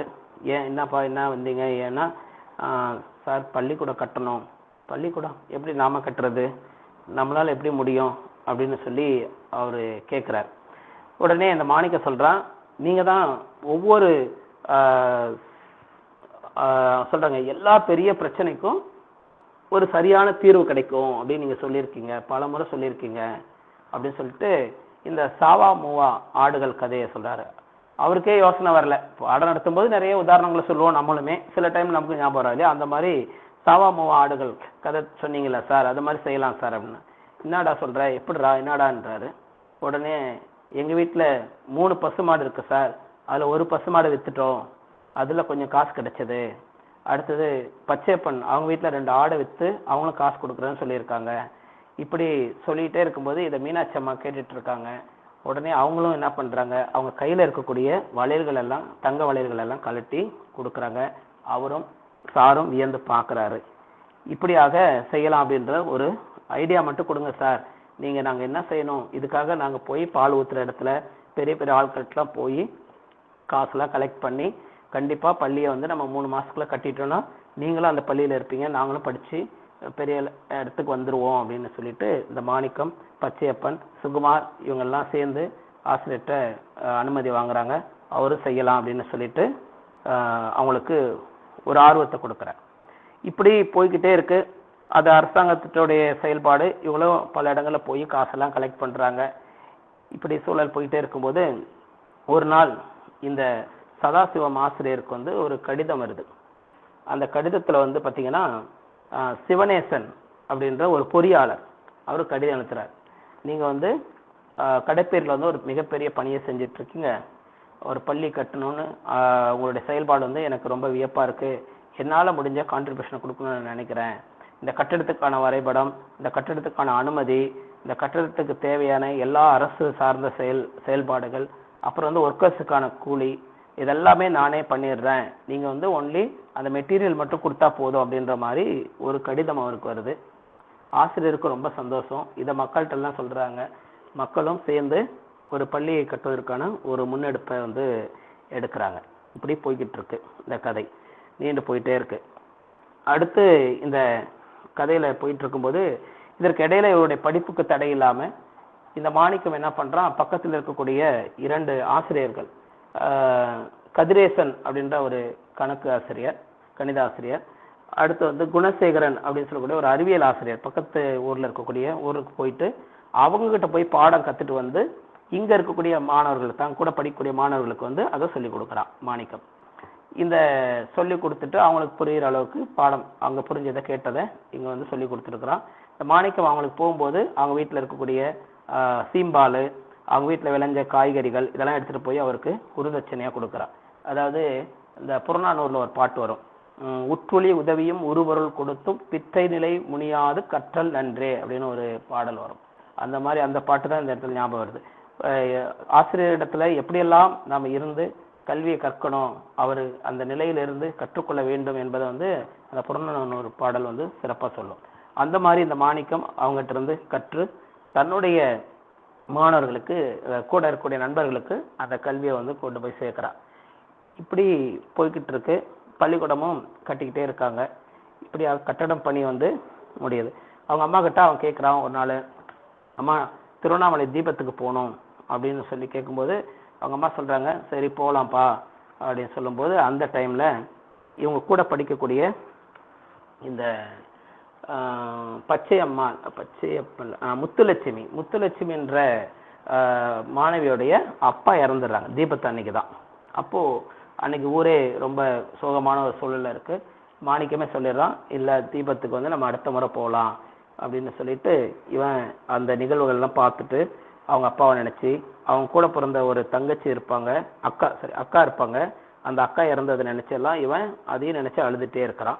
ஆனால் எல்லாரும் இந்த பொண்ணோடைய அப்பாவுடைய இறப்புக்கு தான் மாணிக்கம் அழுகுறான் அப்படின்னு நினச்சிக்கிறாங்க. இப்படி ஒரு கதை பக்கத்தில் ஒரு கிளை கதை மாதிரி அதுவும் போய்கிட்டு இருக்கு. இப்படியாக அப்படியே அந்த கதையினுடைய ரொம்ப மாணவருடைய உழைப்பு, இவங்க 2 பேரெல்லாம் கூட்டு முயற்சியாக படிக்கக்கூடியது, சதாசிவம் ஆசிரியர் செய்யக்கூடிய செயல், ஊர் மக்கள் எல்லாம் சேர்ந்து செய்யக்கூடிய செயல், இப்படியாக போய்கிட்டு கடைசியான ஒரு சூழலுக்கு வருது. அந்த பள்ளி கட்டடம் பாதி முதல் தளம் கட்டி முடிக்கிறாங்க. முதல் தளத்தை கட்டி முடிக்கும் போது அங்கே மின்விளக்கு ஏற்பாடு செய்யணும் அப்படின்னு சொல்லிட்டு செய்கிறாங்க. அந்த மின்விளக்கு வந்து ஏற்பாடுன்னா ஒரு 7 கிலோமீட்டர் தூரத்துல இருந்து தான் கொண்டு வரணும். அதை கொண்டு வரதுக்கு பணியாளர்கள் நம்மகிட்ட இல்லை, அதனால வெளியூர்ல இருந்து அவங்களை வேலைக்கு கொண்டு வந்து வச்சு வேலை செய்யணும் அப்படின்னு சொன்ன உடனே இந்த சிவனேசன் வந்து அதற்கான ஏற்பாடுகளையும் செஞ்சு 2 ஊழியர்கள் வந்து அங்கேயே தங்கி வேலை செய்கிற மாதிரியான ஒரு ஏற்பாடு செய்கிறாரு. இந்த 2 ஊழியர்கள் என்ன பண்ணுறாங்க, அங்கே தங்கி இருக்கும்போது இரவு நேரத்தில் சாயங்கால நேரத்தில் தண்ணி அடிக்கிறாங்க. குடிபோதையில் இருக்கும்போது இதை மாணிக்க பார்க்குறான். ரொம்ப மனசு கஷ்டப்பட்டு சதாசிவம் ஆசிரியர்கிட்ட போய் சொல்கிறான், சார் இந்த மாதிரி நம்ம படிக்கிறதுக்கான கட்டுற இடத்துல இவங்க உட்காந்து போதைப் பொருளை பயன்படுத்துகிறாங்க, இப்படி தான் முத்துலட்சுமி அப்பாவும் குடிச்சு அவரும் இறந்து போயிட்டாரு, இப்போ அவங்க குடும்பம் ரொம்ப கஷ்டப்படுது அப்படின்லாம் சொல்கிறாங்க. அடுத்து அவர் சொல்கிறாரு, இல்லை நீ அதை பற்றி கவலைப்படாத, அவங்க வந்து உழைக்கிறாங்க, நம்ம அவங்கள வந்து இப்போ சொன்னோன்னே வேலையை இடையில விட்டுட்டு போயிடுவாங்க, இப்போ அது வெறும் கட்டடம் தான், நாம் வந்து எப்போ அங்கே படிக்கிறோமோ புத்தகத்தெல்லாம் எடுத்துகிட்டு போகிறோமோ அப்போ தான் அது முழுமையான பள்ளிக்கூடமாக மாறும், நீ அதை மனசில் போட்டு குழப்பிக்காது அப்படின்னு சொல்லிட்டு அவனுக்கு ஒரு தைரியத்தை கொடுக்குறாரு. இருந்தாலும் அவன் வந்து அதை ஏத்துக்கிற மாதிரியான மனநிலை அவனுக்கு இல்லை. இந்த இடத்துல வந்து இப்படி பண்றாங்களே, இதை பால்படுத்துறாங்களே அப்படின்ற உணர்வோடைய அவன் வந்து அதை ஏத்துக்கக்கூடிய மனநிலையில இல்லை. அந்த மாதிரி இருக்கிறான் மாணிக்கம். ஆனாலும் அவங்கள கேட்கலாமா, இல்லை அவங்க ஏதாவது பண்ணிடுவாங்கன்ற ஒரு பயமும் அவனுக்குள்ள இருந்துகிட்டே இருக்கு. தொடர்ந்து இரவு நேரத்தில் அங்கே இருக்கக்கூடிய பொருட்கள் எல்லாத்துக்கும் பாதுகாப்பே இந்த மாணிக்கம் தான். அவன் நண்பர்களோடு சேர்ந்து அவனும் தனியாக வந்து அங்கே பாதுகாத்துட்டு இந்த பணியில் ஈடுபடுற மாதிரி கதையாசிரியர் வந்து கொண்டு போகிறாரு. ஒரு நாள் இரவு என்ன நடக்குது அப்படின்னு சொல்லி பார்த்தோன்னா, அந்த இவங்க தண்ணி அடிச்சுட்டு ஒருத்தருக்கு ஒருத்தர் அந்த பாட்டில் அது இதுன்னு தூக்கி போடும்போது ஒரு பாட்டிலை தூக்கி அங்கே இருக்கக்கூடிய சுவிட்ச் போர்டு மேலே போட்டுடுறாங்க. அங்கே ஒயர் வந்து பிடிச்சி அந்த கட்டடம் எல்லாமே தீப்பிடிக்க ஆரம்பிச்சிருது. டிரான்ஸ்ஃபார்மரில் இருக்கக்கூடிய ஒயருமே வெடிக்கிற மாதிரியான ஒரு சூழல் அங்கே ஏற்படுது. எங்கே பார்த்தாலும் ஒரே அச்சம், பயம், இந்த மாதிரியான ஒரு சூழல் ஏற்படுது. இதை ஏற்பட்டோடனே இவன் மாணிக்கத்தால் ஒன்றும் பண்ண முடியல. பதட்டம். நைட்டு 11 மணி 12 மணிக்கு இது நடக்குது. உள்ளே இருக்கிறவங்க ஃபுல் போதையில் இருக்கிறாங்க. அவங்களால வெளியில் எழுந்து வர முடியல. காப்பாற்றுன்னு மட்டும் கத்துறாங்க. இவன் உள்ளே போயிட்டு அவன் சட்டையை பிடிச்சி அவங்க ட்ரெஸ்ஸை பிடிச்சி இழுத்துட்டு வந்து வெளியில் போட்டுடுறான். அதுக்கு பிறகு மண்ணெல்லாம் அள்ளி போட்டு முயற்சி செய்கிறான். அவனால் எதுவும் பண்ண முடியல. ஒருத்தர் மட்டும் குடி போதையில் சொல்கிறாரு, அந்த கம்பை எடுத்து அந்த டிரான்ஸ்ஃபார்மரில் கூட பெரிய ஒயரில் நீ அடி, அது வந்து அறுந்துருச்சுன்னா கரண்ட் கட் ஆகிடும் அப்படின்னு மட்டும் சொல்கிறாரு செய்கையில். இந்த மாணிக்கம் உடனே போய் அந்த கம்பை எடுத்து அடிக்கிறான். ஓங்கி அடிக்கும்போது அந்த ஒயரை அருந்துருது. அருந்த நொடியிலேயே அந்த ஒயர் கீழே அருந்து அவனுடைய காலில் விழுந்து அந்த பெரிய ஒயர் இது பட்ட உடனே நெருப்பு இது பண்ணி அந்த மாணிக்கம் அந்த இடத்துலயே இறந்து போயிடுறான். கருகி இறந்து போயிடுறான். இதை காலையில தான் பார்க்குறாங்க. பார்த்து எல்லாரும் ஓன்னு அழுகுறாங்க. இந்த 2 பேர் குடிச்சிட்டு இருந்தவங்களுக்கு அப்போதான் போதை தெளிஞ்சு ஐயோ அப்படின்னு சொல்லிட்டு அவங்களும் முகத்தில் அடிச்சுட்டு, இப்படி ஒரு சூழலுக்கு நம்ம ஆளாயிட்டோமே, நம்மளால ஒருத்தன் இறந்து போயிட்டானே, ஒரு குழந்தைய நம்ம வந்து சாகடிச்சிட்டோமே அப்படின்னு சொல்லிட்டு போலீஸ் வாக்குமூலம் எல்லாமே இந்த செய்தி நியூஸ் பேப்பர்லாம் பரவி எல்லாரும் அந்த இடத்துக்கு வராங்க. இவனுடைய வாக்குமூலத்தை வாங்கிட்டு இது மனிதரோட அஜாக்கிரதையால் நடந்த ஒரு செயல் தான், அதனால மற்றபடி எதுவுமே இல்லை, ஸ்கூல் வந்து நல்லா தான் இருக்கு, கட்டடம்லாம் நல்லா தான் இருக்கு, தொடர்ந்து பள்ளிக்கூடம் இயங்குவதற்கு கூட ஒரு சூழல் அங்கே ஏற்படுத்தலாம், ஒன்றும் இல்லைன்னு சொல்லிட்டு அங்கே வந்து ஆய்வு பண்ணுறவங்களும் சொல்லிட்டு போயிடுறாங்க. இப்படி போன உடனே இந்த செய்தி, இந்த மாணிக்கத்தினுடைய இறுதி சடங்கான செயல்பாடுகள் அங்கே நடக்குது. ஒரே கூட்டம், பயங்கரமான கூட்டம். இந்த செய்தி பல இடங்களுக்கு போகுது. முக்கிய பிரமுகர்கள்லாம் கூட அங்கே வர்றாங்க. வந்து அவனுக்கு மரியாதை எல்லாம் செலுத்துகிறாங்க. அவங்க அம்மா வந்து இதை பார்த்துட்டு அவங்களால என்ன பண்ணுறதுனே தெரியல. அந்த மாதிரியான, ஏன்னா அவங்களுக்கு ஒரே ஆறுதல் இந்த மாணிக்கம் மட்டும்தான். அவனும் இந்த மண்ணில் இல்லைன்னொன்னா அவங்களால தாங்கிக்கவே முடியலை. ஆனாலும் அவங்களுக்குள்ள ஒரு சின்ன ஒரு சந்தோஷம், உள்ளுக்குள்ள ஒரு சந்தோஷம் இருந்தது. என்னன்னா, இந்த ஊரில் யாருக்குமே கிடைக்காத ஒரு மரியாதை, யாருக்குமே வராத அளவுக்கு கூட்டம், எல்லாமே தன்னுடைய மகனுக்கு இவ்வளோ பேர் வந்திருக்காங்களே அப்படின்ற ஒரு சின்ன இது மட்டும் அவங்களுக்குள்ள இருந்தது அப்படின்னு சொல்லிட்டு கதாசிரியர் சொல்றாரு. இப்படி சொல்லி முடிச்சுட்டு கடைசியில் அந்த இறுதி சடங்கெல்லாம் முடிஞ்சிடும். எல்லாரும் கூடி ஸ்கூலை வந்து பிரச்சனைகள்லாம் இல்லை அப்படின்னு கவர்மெண்ட் சைடில் இருந்தும் ஒப்புதல் கொடுத்து நீங்கள் ஒரு குறிப்பிட்ட டேட்டில் ஸ்கூலை திறந்துக்கலாம் அப்படின்ற மாதிரியும் ஒப்புதல் முடிச்சுட்டாங்க. பள்ளியினுடைய எல்லா பணிகளும் சிறப்பாக முடிஞ்சிருது. ஜூன் மாதத்தில் அந்த பள்ளியை திறக்கக்கூடிய ஒரு தேதியையும் இது பண்ணுறாங்க. பண்ணிட்டு அந்த தேதியில் மாணிக்கத்தினுடைய புகைப்படமும் அங்கே திறக்கணும் அப்படின்ற ஒரு பேச்சுவார்த்தையும் நடக்குது. இப்படி பேசிட்டு இருக்கும்போது அங்கே இருக்கக்கூடிய பச்சையப்பன் சொல்கிறான், இன்னைக்கெல்லாம் அரசு தேர்வும் நடந்து முடிஞ்சிருது. இதுக்கு இடையில அரசு தேர்வு நடக்குது. அரசு தேர்வும் நடந்துட்டு இருக்கு. அதே மாணவர்கள் திறன்பட எழுதுறாங்க. மாணிக்கத்தை மனசில் வச்சுட்டு, ஆசிரியருடைய உழைப்பு மனசில் வச்சுட்டு அரசு தேர்வையும் மாணவர்கள் சந்திக்கிறாங்க. ஒரு மாதம் கழித்து அரசு தேர்வு முடிவுகளும் வருது. அதுவும் எல்லா மாணவர்களும் சிறந்த முறையில் தேர்ச்சி பெற்றிருக்கிறாங்க அப்படின்ற ஒரு செய்தி வருது. அதை தாண்டி மீண்டும் அடுத்த ஆண்டு கல்வி ஆண்டில் வந்து அவனுடைய உருவ சிலையை அவனுடைய படத்திறப்பு செய்யணும் அப்படின்னு சொல்லிட்டு எல்லாரும் பேசுகிறாங்க. இப்போ பச்சையப்பன் சொல்கிறான், இன்னைக்கு நாமெல்லாம் உயர்ந்திருக்கோம், இந்த ஊரில் ஒரு பள்ளிக்கூடம் இருக்குன்னா அதற்கு முழு காரணம் வந்து மாணிக்கம் தான். அதனால் மாணிக்கத்துக்கு வந்து படம் இல்லை, அவனுக்கு சிலையே வைக்கணும் அப்படின்னு சொல்லிட்டு அவங்க பேசிக்கிறாங்க. இந்த செயல் வந்து எல்லாரும் யோசிக்கிறாங்க, அதெல்லாம் வேணாம், அதெல்லாம் வைக்கக்கூடாது. அப்போ இங்கே வந்து ஜாதியை கொண்டு வர்றாங்க. அவன் அந்த ஜாதி இந்த ஜாதி அப்படிலாம் சிலர் பேசும்போது, இதில் என்ன ஜாதி படிப்பில் அப்படிலாம் சொல்லி அவங்களுக்குள்ள பெரியவங்க அங்கே இருக்கிறவங்க எல்லாம் சொல்கிறாங்க. சாரும் சொல்கிறாரு, இப்படியெல்லாம் சமூகத்தில் பார்க்கக்கூடாது, இது வந்து நல்லதில்லை அப்படின்னு சொல்லிட்டு அவங்களுடைய ஆசிரியரும் சொல்றாங்க. அப்ப அங்க இருக்கக்கூடிய மற்ற வயசான பெரியவர்களும் கண்டிப்பா அவன் இல்லைன்னா இந்த பள்ளிக்கூடம் இல்லை, அவன் வந்து எவ்வளவு கஷ்டப்பட்டிருக்கான் அப்படின்லாம் சொல்லி சொல்றாங்க. இந்த செய்தி இப்படியாக போய் கடைசியில அது ஒரு முடிவில்லாத ஒரு சூழலுக்கு போயிட்டு இருக்கு. இந்த பள்ளிக்கூடம் இவ்வளவு சிறப்பா செஞ்சிருக்காங்க அப்படின்ற தகவலையும், வீர தீர செயலில் ஈடுபட்டா மாணிக்கம் அப்படின்றத கவர்மெண்ட் தெரிஞ்சு அவனுக்கு பதக்கம் கொடுப்பதற்காக கவர்மெண்ட்ல இருந்து செய்தி வருது. அப்போ அவங்க அம்மாவை போய் தேடுறாங்க. அவங்க அம்மா அங்க இல்லை, அவங்க வீட்டுல இல்லை. ஆனா மாணிக்கம் தான் அவங்க அம்மாவுக்கு எழுத படிக்க கற்றுக் கொடுத்தா. அவங்க அம்மா ஒரு கடிதம் எழுதி வச்சிருக்காங்க. என்னுடைய மகன் இல்லாத இடத்துல நான் அங்க இருக்கிறதுக்கு எனக்கு விருப்பம் இல்லை, நான் எங்கேயாவது போறேன், ஆனா நிச்சயமா நான் தற்கொலை பண்ணிக்க மாட்டேன், உயிரோட தான் இருப்பேன், என்கிட்ட இருக்கக்கூடிய மீதமுள்ள 2 பசுமாடுகளையும் வித்து இந்த பள்ளியினுடைய வளர்ச்சிக்காக நீங்க பயன்படுத்திக்கோங்க அப்படின்ற ஒரு கடிதத்தை மட்டும் வச்சுட்டு அவங்க எங்கேயோ போயிடுறாங்க. இந்த செய்தி நமக்கெல்லாம் உண்மையிலே மிகப்பெரிய ஒரு என்ன சொல்றது, ஒரு உந்து சக்தின்ற விட ஒரு தியாகம், இவ்வளவு பெரிய தியாகம் யாராலையும் செய்ய முடியாது. எதுவுமே இல்லாத ஒரு சூழலையும் பள்ளிக்கூடத்துக்கு கொடுக்கணும் அப்படின்ற ஒரு எண்ணம் அந்த மகனை நினைத்து அந்த அம்மா செய்யக்கூடிய ஒரு பெரிய தியாகமாக நம்ம இங்க பார்க்க முடியுது. இதெல்லாம் தாண்டி அடுத்த கல்வியாண்டுல எல்லா ஊர் மக்களும் சேர்ந்து நிச்சயமா இந்த மாணவனுக்கு நம்ம ஒரு சிலை கண்டிப்பா அங்க வைக்கணும் அப்படின்னு சொல்லிட்டு எல்லாரும் முடிவு பண்ணி ஒரு சிலையவே அங்க திறக்கிறாங்க அப்படின்னு சொல்லிட்டு அந்த ரஷீத் சார்கள் வந்து மணிகண்டன் சார்கிட்ட சொல்லிட்டு இருக்கிறாரு. இவரும் அந்த சிலையை அப்படியே அண்ணாந்து பாக்குறாரு. நானும் அந்த செட்ல தான் படித்தேன், 90ல தான் படித்தேன், இதை நான் ஒருத்தர் சொல்லி கேள்விப்பட்டிருக்கேன், எனக்கு இப்பதான் ஞாபகத்துக்கு வருது அப்படின்னு சொல்லிட்டு அந்த சிலையை வணங்குறாரு. உடனே தன்னுடைய மொபைல் எடுத்து தன்னுடைய மனைவி விஜயலட்சுமிக்கு ஃபோன் பண்றாரு.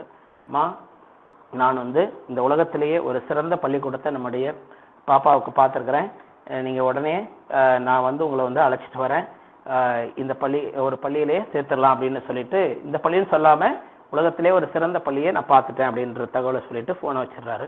இப்படியாக அவங்க 2 பேரும் அங்க சாயங்காலம் 4-5 மணிக்கு மேல ஆயிடுது, பொழுது சாஞ்சிடுது. அவங்க அந்த இடத்த விட்டு போகலான்னு நினைக்கிறாங்க. தூரத்துல இருந்து ஒரு மாடு மேய்ச்சிட்டு இருக்கக்கூடிய ஒரு அம்மா அவங்கள கூர்ந்து பார்க்கக்கூடிய ஒரு நிகழ்வாக கதையாசிரியர் இந்த கதையை முடிக்கிறார். நான் கதையினுடைய மொத்தத்தையும் சொல்லிட்டேன். ஆக்சுவலா அந்த புத்தகத்தை அப்படியே கொஞ்சம் உள்ள இது பண்ணி சொல்லலான் இருந்தேன், சரி அது என்னால மறைக்க முடியல, அதனால ஃபுல்லா சொல்லிட்டேன்.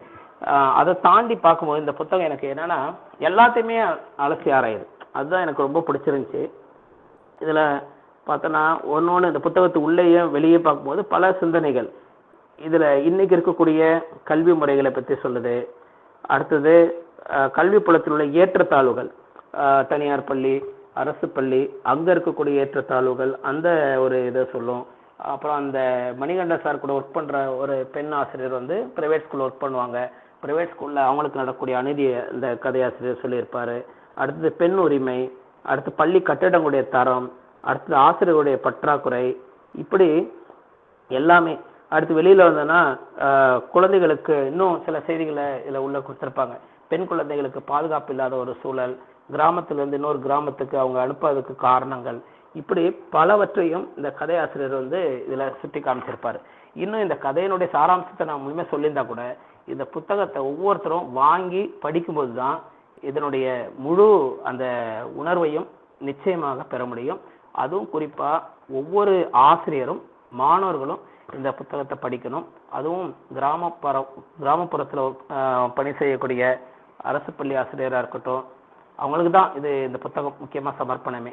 ஏன்னா பிரைவேட் ஸ்கூல்ல வந்து எல்லா கட்டமைப்புகளும் மேக்சிமம் அமைச்சு தான் இருக்கும், அப்படிதான் ஒரு சூழல்ல இயங்கிட்டு இருக்கும். அரசு பள்ளிகளில் இப்பதான் அந்த மாற்றங்கள் கொஞ்சம் கொஞ்சமா நடந்துட்டு இருக்கு இல்லையா? அதனால அந்த மாதிரி சொல்லக்கூடிய ஒவ்வொரு ஆசிரியருமே படிக்கணும். ஏன்னா ஒவ்வொரு வகுப்பறையிலும் இத்தகைய மாணிக்கங்கள் இருந்துட்டு தான் இருப்பாங்க. அந்த மாணிக்கத்தினுடைய இயற்பெயர் வந்து பார்த்தோன்னா நம்முடைய தந்தை பெரியார் ராமசாமி என்கிற மாணிக்கம் அப்படிதான் அந்த சிலைக்கு கீழே எழுதியிருக்கும். ஒரு புரட்சியாளராக அந்த மாணிக்கத்தை இந்த கதையாசிரியர் சித்தரிச்சு காமிச்சிருக்கார். நீங்களும் இந்த குழுவில் இருக்கிறவர்களும் வாங்கி படியுங்கள். மற்றவர்களுக்கும் இந்த புத்தகத்தை நீங்கள் அறிமுகம் செய்து கூறும்படி உங்களை அன்போடு கேட்டுக்கொள்கிறேன். வாய்ப்புக்கு நன்றி. மிக்க மகிழ்ச்சியா ஒரு சிறந்த நூலை வந்து எங்களிடையே இந்த வாரத்தில் பகிர்ந்திருந்தீங்க. இதுல வந்து நிறைய இந்த கல்வி வந்து ஒரு மாணவன் முதல் அந்த ஊர் மக்கள் முழுவதும் எல்லாருமே வந்து பொது சென்றதையும் ரொம்ப ஆர்வமாக இருந்தது. அதே போல தற்சமயமும் சில பள்ளிகள்ல நம் பள்ளி நம் பெருமை அப்படின்ற அமைப்புகள் மூலமாகவும் இந்த பள்ளி கட்டமைப்புல செய்துட்டு வராங்க. இதை வந்து நீங்க வந்து இந்த நாவல் மூலியமா சொல்லியிருந்தீங்க. அது ரொம்ப நெகிழ்ச்சியா இருந்தது.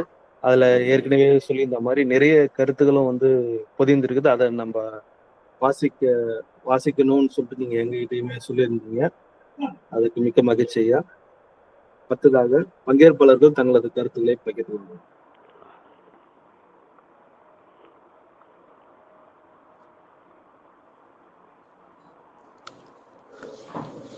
அனைவருக்கும் வணக்கம். வணக்கம் மேடம்.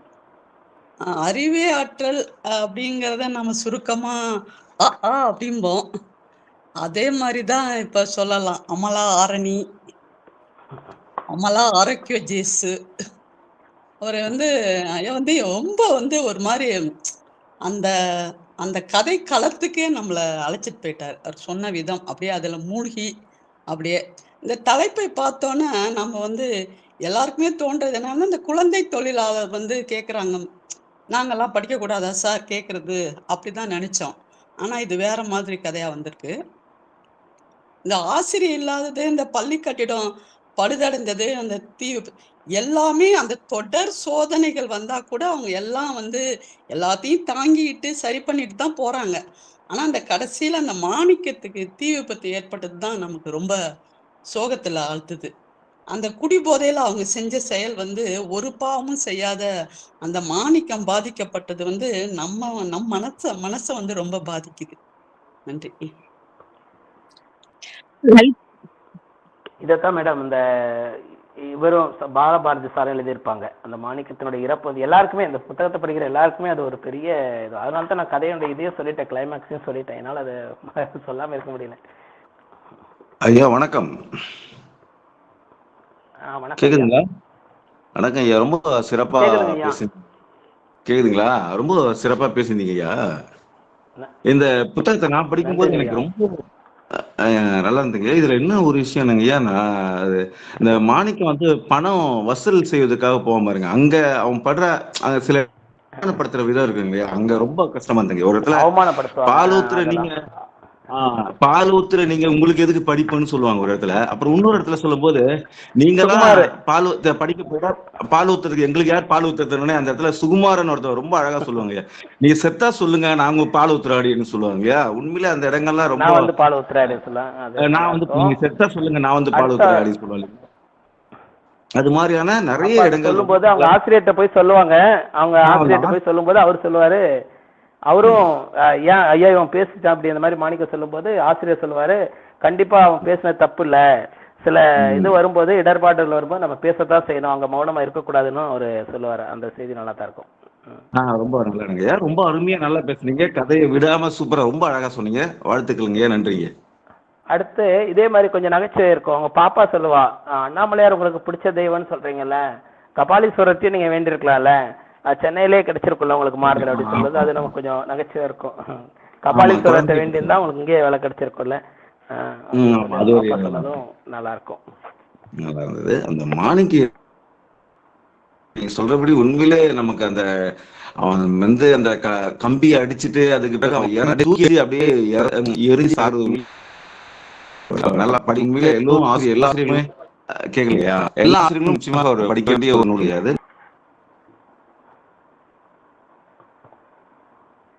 நன்றிங்க ஐயா. லலிதா மேம் வணக்கம். எப்பவுமே ரொம்ப செலக்டிவா படிப்பாங்க. படிக்கிற புக்கை கண்டிப்பா என் கூட ஷேர் பண்ணிக்குவாங்க. அப்படி இந்த புக்கை பத்தி சொல்லும் போது சொல்லிக்கிட்டே இருந்தாங்க, இது ரொம்ப நல்லா இருக்காம்லா, இது படிக்கணும், எல்லா ஆசிரியர்களுமே படிக்கணும் அப்படின்னு சொல்லிட்டு. வீட்டுல என்கிட்ட சொன்னதை விட இப்ப இன்னைக்கு கருத்து பகிர்வுல நிறைய சொல்லியிருக்காங்க. அந்த மாணிக்கம் அப்படிங்கிறதே ஒரு குறியீடு அப்படிங்கிற மாதிரி நான் உணர்றேன். நம்ம பொதுவா அந்த நவரத்தினங்கள்ல மாணிக்கம்ங்கிறது ரொம்ப விலை உயர்ந்த ஒரு விஷயமா நம்ம பார்ப்போம் இல்லையா, அது போலதான் இந்த மாணிக்கமும் அப்படிங்கிறது உண்மையிலேயே ரொம்ப ஒரு நல்ல புத்தகம். இன்னைக்கு இந்த நிகழ்வுல இவ்வளவு அழகா அவங்க கருத்து பகிர்ந்ததுக்கு சாருக்கு நன்றி. லலிதா மேம்க்கு special thanks. Thank you so much. அல்ல அது கூட அதுதான் வாராது வந்த மாமணின்னு சொல்றோம்ல, அது மாதிரி அந்த பையன் மாணிக்கம். ஆமா மேடம். அதுதான் சிலப்பதிகாரத்துல கூட வரல மேடம். சிலப்பதிகாரத்துல வாராது அவரது வந்த மாமணி. அது முத்துப்பற்கள், இது மாணிக்கப்பல் அப்படின்னு வரும் இல்லையா? அரசருடையது வந்து மாணிக்கப்பல்லா இருக்கும். பரல் கோவலனுடையது வந்து பரல் மாணிக்க முத்துப்பற்கள். பரல். அதனால அதுதான் உயர்ந்த இடத்துல இருக்கிற மாதிரி காமிப்பாங்களே, அந்த மாதிரி இது.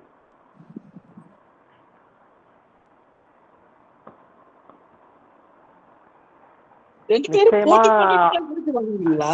விருது வாங்குறது நிச்சயமா அரசு பள்ளி எல்லாருமே படிக்கலாம். இந்த புத்தகத்தை படிச்சேன்னா அவங்களுக்குள்ள கண்டிப்பா ஒரு மாற்றம், மன ரீதியான ஒரு மாற்றம் ஏற்படும் என்னுடைய நம்பிக்கை.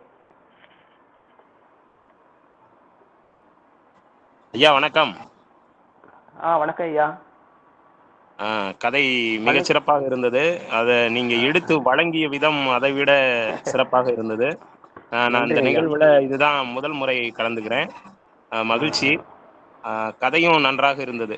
அதே மாதிரி இந்த இப்படி பள்ளி இல்லாத ஊர்கள்ல ஏழ்மை நிலையில் இருக்கக்கூடியவர்கள் கூட ஆடு மாடுகளை விற்று கூட பள்ளி கட்ட வேண்டும், எல்லோரும் கல்வி அறிவை பெற வேண்டும் அப்படின்னு இந்த புத்தகத்துல சொல்லப்பட்டிருக்கிறது. அருமையான கருத்து.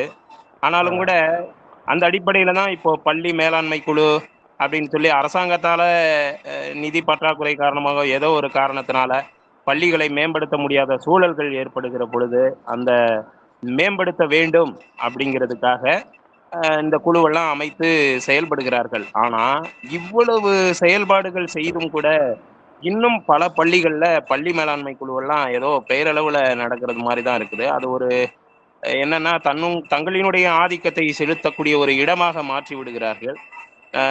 இந்த மாதிரி புத்தகங்களை மற்றவர்களுக்கு கொண்டு சேர்க்கிற பொழுது நிச்சயமாக நாமும் இப்படி செய்யணும். வள்ளுவர் சொல்வார் இல்லையா அழகா, நிற்க அதற்கு தக என்று குறிப்பிடுவார். அதாவது கற்க கசடர, கற்பவை கற்ற பின் நிற்க அதற்கு தக என்று சொல்லுகிற பொழுது இந்த ஒரே ஒரு குறளில எல்லாமே அடங்கி விடுகிறது. அப்போ இப்படிப்பட்ட புத்தகங்களை பலரிடம் கொண்டு சேர்க்கிற பொழுது அவர்கள் படித்து இந்த கருத்துக்களை உள்வாங்கி அதன்படி நடந்து கொண்டால் நிச்சயமாக தமிழ்நாட்டில் உள்ள அனைத்து பள்ளிகளுமே மேம்படும், எல்லா மாணவர்களும் சிறப்பான கல்வியை பெற முடியும் அப்படிங்கிற கருத்தை முன்வைத்து பங்கேற்பதற்கு வாய்ப்பளித்த உங்களுக்கு நன்றியை சொல்லி உங்கள் உரைக்கும் நன்றி. நன்றி ஐயா. நன்றி ஐயா.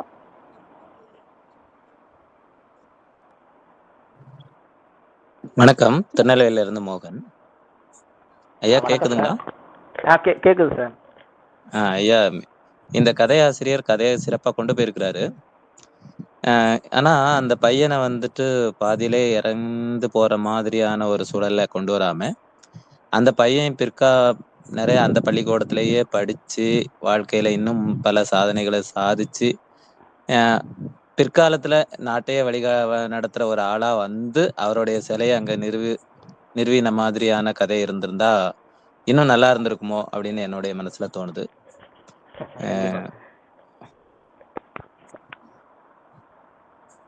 மற்றபடி கதை நகர்வுகள், திருவண்ணாமலை ஸ்லாங்ஸ், அது எல்லாமே சார் சொன்ன விதம் அருமையா சொன்னாரு. கதை இன்னும் படிச்சா இன்னும் கதை படிக்கணும்ன்ற ஆர்வத்தை தூண்டுற மாதிரி சொன்னாரு. அது அருமையா இருந்தது. இந்த மாதிரி ஏன்னா அது படிக்கிறப்போவே ஒரு மனச பதற வைக்கிற ஒரு சூழலை நடுவுல கொடுத்துருக்குறாங்க. இலக்கியங்களுக்கு எப்போதுமே அவலச்சுவை தான் ஏற்றது அப்படின்னு சொன்னா கூட இந்த மாதிரியான பள்ளிகள்லயாவது மாணவர்களுடைய சாதனைகளை விளக்குற மாதிரியான ஒரு சில அந்த சூழலை அங்க உருவாக்கி இருந்திருக்கலாமோன்னு எனக்கு ஒரு ஆதங்கம். அந்த சிலை ரகசியம் தான் சார் என்னன்றதே நமக்கு வேகத்தை கொண்டு போகுது சார். அதனால தான் அந்த மாதிரி கொண்டு போயிருக்கிறார் போல. அதுல நம்ம மாணவருடைய சிலை தான் அங்க இருந்தது அப்படின்றப்ப அப்ப இப்படிதான் காட்டியாகணும். அது நீங்க மோகன் சார் சொன்னது அது சரியான கருத்து தான். ஆனா இதுல இது உண்மை நிகழ்ச்சியா அப்படிங்கறது தெரியணும். அப்படியா? ஏதாவது கொஞ்சம் உண்மை நிகழ்ச்சி இந்த மாதிரி நடந்திருக்கிறதுக்கு வாய்ப்பே இல்ல. புனைவா அப்புனைவான்னு தெரியல. அது அதனாலதான் இல்ல, புனைவு இல்லாம நாவல் நகராது. அதான் அதாவது லலிதா மேம், அதாவது அந்த பையன் ஏதாவது ரொம்ப சிறப்பா செயல்பட்டிருப்பான். இப்ப ஐயா சொன்னது போல அந்த அவலச்சுவை தான் சிறந்தது அப்படிங்கும்போது அது இன்னும் நிறைய பரவலா சேரும் அப்படிங்கிறதுக்காக ஒருவேளை அந்த மெயின் கேரக்டரை இறந்த மாதிரி காட்டுறது வந்து இருக்கு. ஏன்னா இந்த வைத்தியர் மாருதின்னு ஒரு சிறார் நாவல் ஒண்ணு நான் படிச்சேன். கோமா கோதண்டம் சார் எழுதியிருந்தாங்க. அதுல வந்து பாத்தீங்கன்னா ஃபுல்லா ஒரு காட்டுல தான் அது எல்லாமே விலங்குகளுக்குள்ள நடக்கிறது. அப்போ அந்த வைத்தியர் மாருதிங்கிறது வந்து ஒரு குரங்கு தான் வந்து மருத்துவரா வந்து இருப்பாங்க. அந்த காட்டுல ஒரு பெரிய ஒரு சூழல், ஒரு பெரிய இப்ப நம்ம கொரோனா தொற்று மாதிரி அந்த காட்டுல ஒரு நிகழ்வு நடக்கும்போது அந்த மாருதி தான் எல்லாமே எங்கெங்கெல்லாம் மூலிகைகள் கிடைக்குதோ எல்லாம் பார்த்து எடுத்துட்டு வந்து அந்த காட்டுல உள்ள மற்ற விலங்குகள் எல்லாத்தையும் கண்ணும் கருத்துமா பாத்துக்குவாங்க. இறுதியில வந்து அந்த மாருதிக்கு வந்து ரொம்ப இவரு ரொம்ப அலைஞ்சுக்கிட்டே இருக்கிறதுனால அவங்களுக்கு உடம்பு சரியில்லாம இறந்து போயிடுவாரு அப்படிங்கிற மாதிரி அந்த நாவல் முடியும், அந்த வைத்தியர் மாருதி.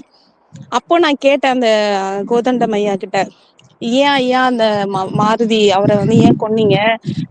நான் நல்லா போயிட்டு இருந்தது, அது படிச்சோடனே டக்குன்னு நமக்கு ரொம்ப சோகமாயிடுச்சு அப்படின்னு சொல்லும்போது அவரு இததான் சொல்றாரு, அந்த மெயின் முக்கியமானது நமக்கு மனசை ரொம்ப டச் பண்ணிட்டு போற கேரக்டர் வந்து இறந்து போகும்போதுதான் அந்த கதையோட தாக்கம் இன்னும் வாசகர்கள் மனசுல அது வந்து நீங்காம இருக்கும். அதுக்காக தான் சில நேரங்கள்ல அந்த முக்கியமான கேரக்டர் வந்து நம்ம இறந்து போற ஒரு சூழலுக்கு எழுத்தாளர்கள் தள்ளப்படுறது வேற ஒண்ணும் இல்லை அப்படின்னு சொன்னாங்க. எனக்கு என்னவோ இது மாதிரி இது ஒரு உண்மை சம்பவம், பாதி உண்மை பாதி அவரு கொஞ்சம் கலந்து எழுதியிருக்கலாம் அப்படிங்கிற மாதிரி தோணுது. அதனால அந்த மாணிக்கம், அந்த நம்ம சொல்ற அந்த மாணிக்கம்ங்கிறது ஒரு விலை உயர்ந்த ஒரு ரத்தினமா இருக்கணும், அதை நம்ம என்னைக்கும் மனசுல நினைக்கணும் அப்படிங்கிறதுக்காக தான் அந்த கேரக்டரையும் அப்படி பண்ணியிருப்பாங்க போல இருக்கு. எனக்கு தோணுனது இது. இப்ப நீங்க 2 பேரும் பேசுனதுனால இந்த கருத்து எனக்கு தோணுச்சு. நன்றி நன்றி. சொல்லும் போது இவரு நமது பாராளுமன்ற உறுப்பினர் சூவே சொல்றாரு, அவரு அந்த வேல்பாரி கதை எழுதிட்டு இருக்கும் போது ஒரு ஹோட்டல்ல போய் உட்கார்ந்து காஃபி சாப்பிட்டுட்டு இருந்தாராம். அப்ப அங்க வந்து ஒரு பெரியவர் அங்கேருந்து வந்து கிட்ட வந்து பாரிய கொன்னுடாதீங்க அப்படின்னு சொன்னாராம். அப்படின்னோட இவர் என்ன சொல்றாரு, ஐயோ நான் ஏதோ அடியாள் மாதிரி என்னிட்ட வந்து பக்கத்துல இருக்கவங்க ஒரு மாதிரி பாக்குறான், என்ன வந்து நான் ஏதோ ஆள் வச்சுக்கிட்டு கொல்ல போறேன்னு நினைச்சுக்கிட்டு பாரிய மட்டும் தயவு செய்து கொன்னுடாதீங்க. அதனாலதான் அந்த மூவேந்தரோட நடந்த சண்டையில இறந்து போற மாதிரி காமிக்காம வெற்றி பெற்றதா அவரு மாற்றி அந்த வேல்பாரிய முடிச்சதா அவர் சொல்லிருக்காரு. ஆமா, அதான் நான் வரலாற்றையே மீறேன் அப்படின்னு தானே சொன்னாரு சூவே. பாரிக்காக நான் வரலாற்றையே மீறுகிறேன் அப்படின்னு சொல்லுவாரு. அது ரொம்ப நல்லா இருக்கும் அதை அவர் சொல்லும் போது. அதாவது இத வந்து நம்ம கம்பராமாயணத்துல இந்த செய்தியை பார்க்க முடியும். அதாவது ராமன் வெற்றி பெற்றதோட கதையை முடிச்சிருவாங்க. அதே மாதிரிதான் இங்கேயும் பாரி வந்து வெற்றி பெற்றதா, பாரி தான் அந்த படைப்போட ஹீரோ வெற்றி பெற்ற மாதிரி இருந்தாதான் அந்த படைப்புக்கு அவர் ஹீரோ. இல்ல யாரோ வெற்றி பெற்றா ஹீரோ மேல சந்தேகம் ஆயிடும். அவர்களுடைய நோக்கம் வந்து பாரியை ஹைலைட் பண்றது, அந்த இடத்துல அவரு பாரிக்கு கொடுத்திருக்கிறாரு.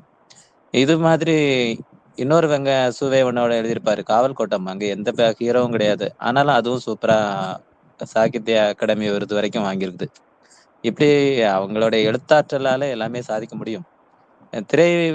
சின்ன திரையெல்லாம் பாத்தீங்கன்னா நிறைய பெண்கள்லாம் வீட்டுல உட்காந்து அழுதுகிட்டு இருப்பாங்க. அந்த அளவுக்கு வீட்டுல அழ வைக்கிற சீரியல் தான் தொடர்ந்து மக்களால விரும்பப்படுது.